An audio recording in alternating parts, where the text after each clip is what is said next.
Yes, I heard the word anemic when it comes to corporate India, but the kind of strides that we have really taken in the last few years, and especially with a startup representation over here, we cannot really say that entrepreneurship or corporate India or manufacturing anywhere has been anemic.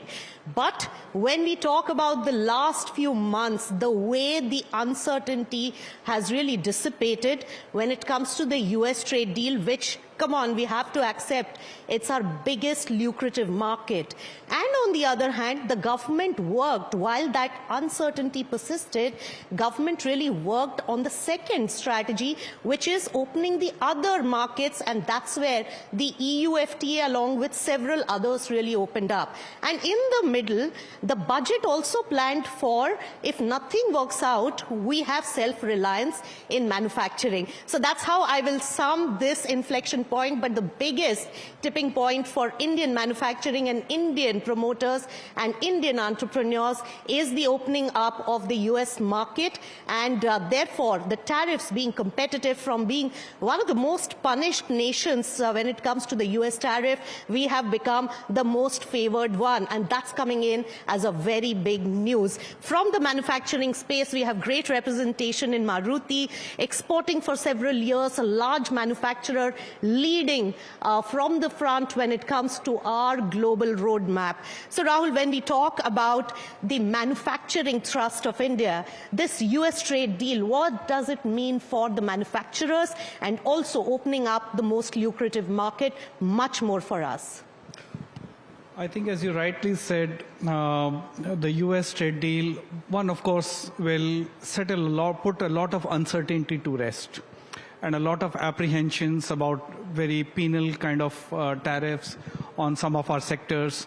Since I come from the auto sector, I particularly know that auto component sector was up against a wall.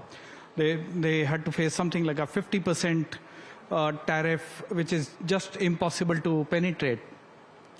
So across sectors, I think it will open up a big opportunity for exports.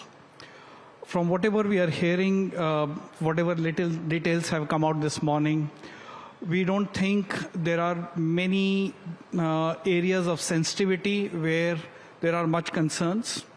And though the details are still coming, but if I take an example from the EU FTA, India-EU FTA, I must compliment the government wherever we had sensitivities on the domestic front and wherever we had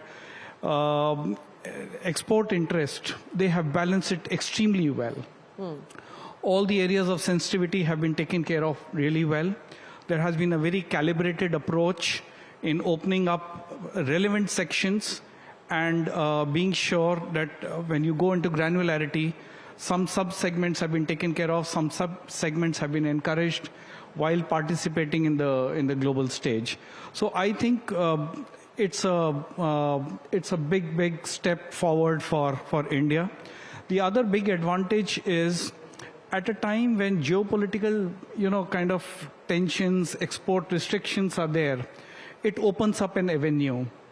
So India is not now delinked from many large parts of the world. It's connected. Yes. That's a big de-risking that is happening.